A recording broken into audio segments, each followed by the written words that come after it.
Namaku Susan. Janda. Kata yang pendek tapi panjang maknanya di mata orang. Sejak suamiku meninggal 3 tahun lalu, hidupku berubah. Bukan hanya karena kehilangan sosok yang kucinta, tapi karena dunia mulai melihatku dengan tatapan berbeda. Ada yang bilang aku bawa sial, ada yang bilang aku perempuan penggoda suami orang. Ada yang bahkan terang-terangan menyuruh anaknya menjauh dari anakku. Padahal yang kulakukan setiap hari hanya bangun jam 4 pagi, masak nasi uduk, titip jualan di warung dekat sekolah, lalu siang bersih-bersih rumah tetangga, malam cuci pakaian orang, semua demi 2 anakku, Raka dan Lila. Mereka alasan aku masih bisa senyum walau hati remuk dihujat. Kami tak punya banyak, tapi kami punya cukup. Cukup untuk tertawa, cukup untuk menyimpan cinta.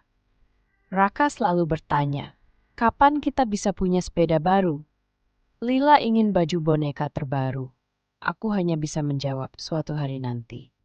Dulu waktu masih ada suamiku, aku tak pernah tahu betapa kejamnya dunia pada seorang perempuan yang kehilangan. Baru sekarang aku paham banyak yang lebih suka menghakimi daripada memahami. Pernah suatu hari aku diminta bersih-bersih rumah Bu Lurah. Di tengah nyapu, ku dengar mereka bisik-bisik. Cantik sih, pantas aja jadi janda kesayangan RT. Aku diam. Bukan karena tak marah, tapi karena kalau aku balas, aku akan kalah. Aku bukan perempuan suci. Aku bukan ibu sempurna.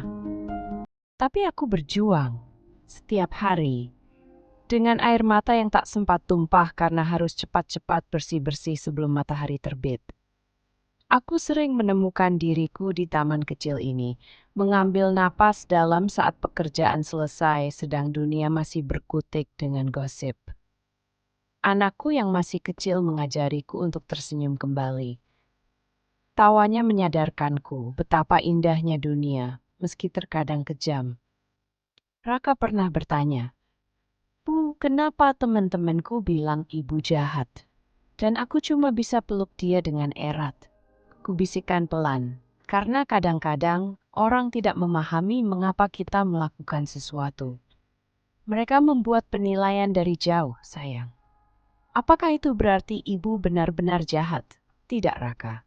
Yang terpenting adalah kebenaran dan alasan di balik tindakan kita. Orang yang tahu hati ibu seperti kamu tahu bahwa ibu mencintaimu lebih dari apapun. Tapi kenapa mereka tidak mau bermain denganku?